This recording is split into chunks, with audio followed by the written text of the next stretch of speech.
What's up, guys? Nika Beer back with another video. This is going to be a small video series I'm doing while we're in this break of One Piece in the chapters. We know there's going to be a total of 5 weeks. I think 2 weeks have gone by, so I've got 3 weeks that I'm going to be breaking down the final saga of One Piece so far, the end of One Piece so far. So we're going to start where technically the ending chapter started, and the final saga officially starts on chapter 1054. So we're going to start there and go chapter to chapter and just like break down each thing that's going on, the things that I'm looking forward to, the things that are going on, you know, in the world of One Piece in retrospect to what we've seen now in the manga to then in the manga in 1054 to now. So we're going to start with 1054. Obviously, we're going to go ahead and jump right into it. So we got 1054, the Flame Emperor.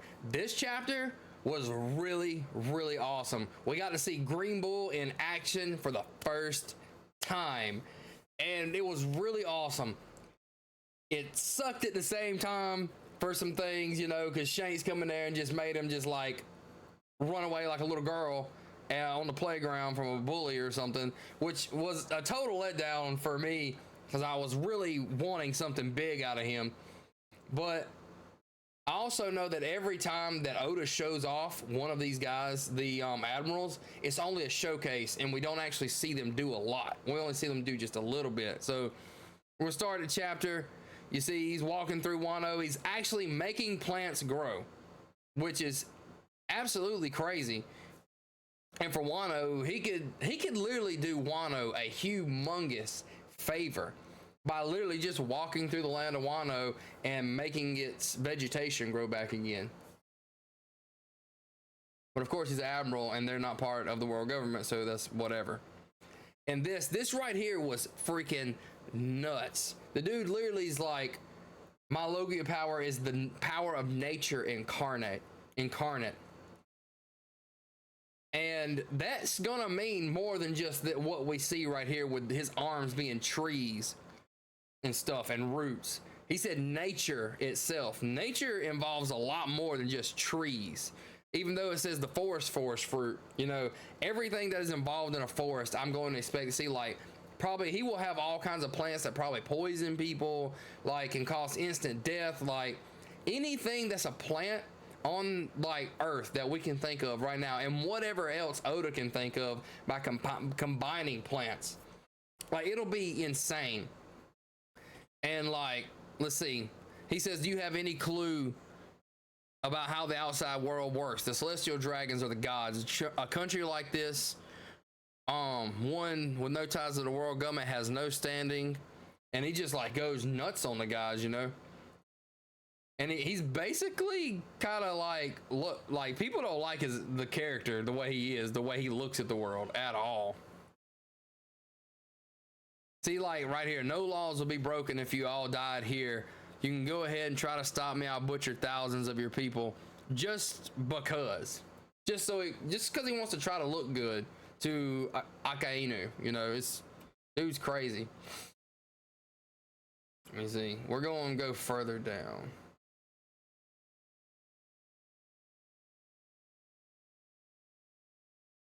And we also, let's see where let's go a little further down. We actually see not Yamato, freaking Momonosuke jump in there and actually start fighting, which he bit Kaido. So, you know, now he's like, hey, I done bit Kaido, man. I'm not going to like back down off of this. And then, of course, you see red-haired Shanks pulling up and is like, you know, Luffy's become a great pirate, but it's not time yet.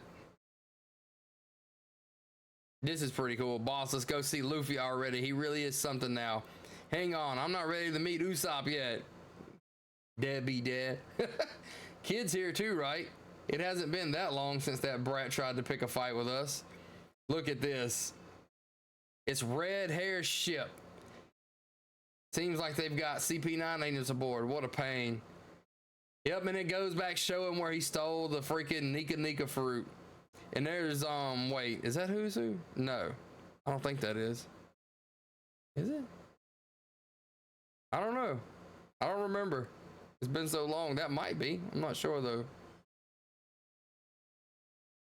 Man, that's such a callback to like the very first thing where he gets his arm bitten off for Luffy.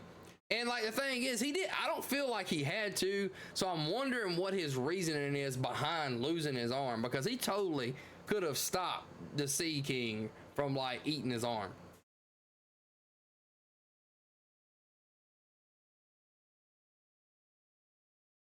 Man, this right here lets you know that this is not just Shanks is not just here to be here. He's like, isn't it about time we go claim it?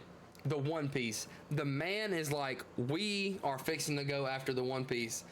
And he in future chapters, he gets all of Kid's rubbings, which if they all shared rubbings that they all had when they were at Wano at the end, that means Shanks will have all 4 poneglyphs, because Luffy has the one from Wano, the one from Big Mom's territory in, I feel like Totland or something like that. I can't remember what it's called. And the one from the Minks. And Shanks has one. So that means Shanks has all 4 poneglyphs if Kid had all the ones that Luffy had. Which we don't know that, so you can't completely speculate, but we know for, at the minimum, Shanks has 2 poneglyphs. And, you know, I don't know if he talked to Gold Roger about where the One Piece was and all that before he died, so I don't know if he can kind of determine where it is with 2 of the pieces of the poneglyphs or not. We'll have to see. And we also don't know who can read the poneglyphs in his crew. Maybe he can. And then we get right back over here. They talking about the Flame Emperor Sabo, part of the Reverie. All the participants in the Reverie, the one that was killed, was a descendant of one of the founding 20 members from 800 years ago, Nefertari Cobra, which we find out is someone of the D clan. So Vivi and Nefertari are D clan members, which are, we find out, are enemies of the Celestial Dragons, which I believe the Celestial Dragons probably lived in God Valley. They call themselves gods. So why would they not call themselves the home they live, God Valley? And I think that when Rox went there, Roger and Garp teamed up, possibly with the man from the last chapter, which we found out may not necessarily be the king of God Valley, because of what we read. It said was later translated in the official to a champion. So that could mean he is their lead, basically hero of their nation. So we're gonna move on. So yes, apparently Sabo assassinates King Cobra. Like, when this come out, everybody is like, no freaking way that Sabo actually killed Nefertari Cobra. It's not in Sabo's character. And later we find out he didn't, but he was like, okay, basically the help that we're gonna get from me having this, like, the infamy I'm going to have from killing Nefertari is going to send a message to the rest of the world that the Revolutionary Army is here and we are ready to start our battle against, like, to begin our final battle against the Celestial Dragons. So it helps in helping their cause.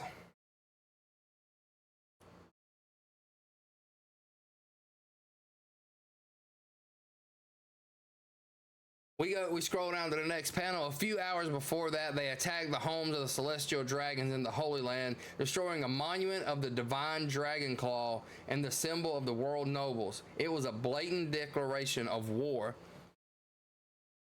And we see that the Fujitora and Green Bull was there fighting them. And of course they failed because they were worried about the damage they could cause and the people that would die, of course, but that really didn't matter to Akainu. He was still upset about it.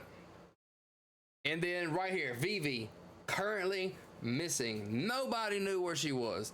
Absolutely insane. And it's one thing that I've loved the most about the final saga of One Piece is we're going all the way back, all the way to East Blue, bringing people like Buggy back. We're bringing Mihawk back to the story, like to be relevant, not just Mihawk has always been relevant, but never has he been like in the story where we're finally gonna get to see him and Zoro face off, which I still think that's a good ways away. But for now, when we see all this callback like that, we're seeing Mihawk show back up, we see Buggy show back up, we see Vivi showing back up, we see Crocodile showing back up, which that'll come in future, a little bit further down the road, not much further in the chapters, but you know, like that's one of my favorite things. We're calling back to all these characters. And we got this guy, Navy Criminals Affair, Unit Chief Kurama. We are still investigating how these cases are connected. I bet Arabasta is in chaos. Their ship hasn't even left the red port. It's hard for anyone to come and go given the circumstances. Does that mean we can close the case on the attempted murder of St. Charlos? St. Mosgard excused the criminals. And later we find out he actually is killed for it by the champion of God Valley. And he says, the people, no one is going, I wish I could remember word for word what he says, but basically, hey, these are the gods, you're not going to mess with them. Which even more backs up that he's their champion. Like, he's not going to let people treat the people of God Valley like that. In the Holy Land, the gods' jurisdiction the gods' knights have jurisdiction to mediate disputes. And right now, I'm not even really comprehending that. Like when we read this, the gods' knights, like that thought didn't come to my head. Like, what are the gods' knights? I think everybody looked over that. Because now we know that there are the gods' knights and the champion of God Valley. I cannot remember his name. I'll have to go back and read it, and I will know it from here on out after this video. And they will were revealed right here in the very beginning of the saga, and we had no idea. My thoughts were, oh well, it's just the knights that literally are there, that you see there with like all the armor on, that's like patrolling. That was my thoughts. Oh well, that's not a big deal. Okay, what's so important about that? There wasn't any emphasis put on the gods' knights here, other than this their jurisdiction. So that's really cool. I'm just now realizing this, and that's really cool. I'm going back and reading this hindsight and realizing stuff. So that's absolutely amazing. That's one thing about One Piece I love. You can go back and read things that we didn't realize before. It seems like most of the incidents are linked to Sabo. The flames of rebellion are spreading all over the globe. All 8 of those rebelling kingdoms were inspired to stage their revolutionary coups while their kings were still returning home.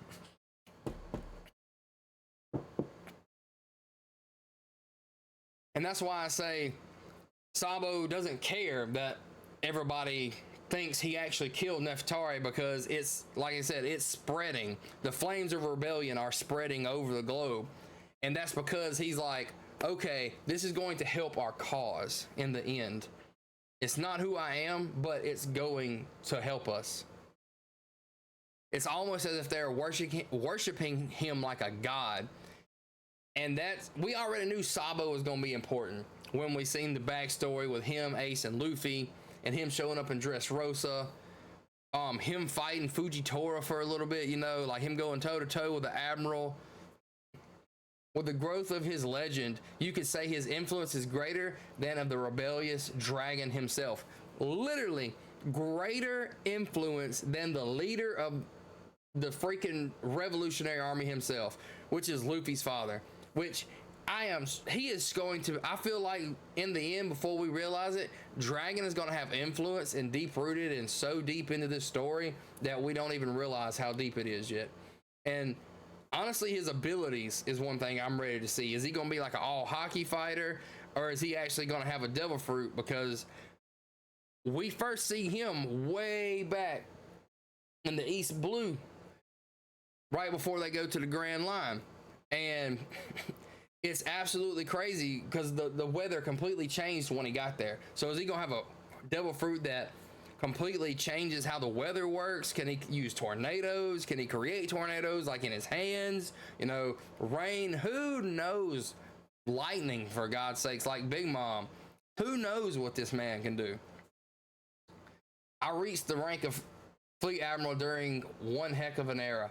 I don't care where they try to hit us. We'll strike and return fire on all points. And they definitely do. On top of that, his little brother Straw Hat Luffy was dubbed an emperor. An emperor of the freaking sea. He took Kaido's place, basically. The Flame Emperor's influence can be even felt in the pirate world.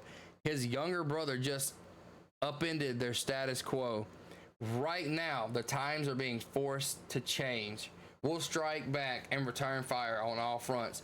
So that tells me, and I feel like we've only seen just a little bit of where they're fighting back. But we've seen where they're like, hey, we're sending the Seraphims here. We're sending the Seraphims there. We're going to do this. We're going to do that. Like, it doesn't matter. We're going to full frontal. We will take control of this world back. And this just one statement. And we all know Akainu is like, his justice is absolute.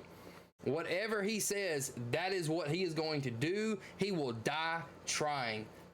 The way he took blows from Whitebeard, he fought until he was basically what I say he almost died in that fight.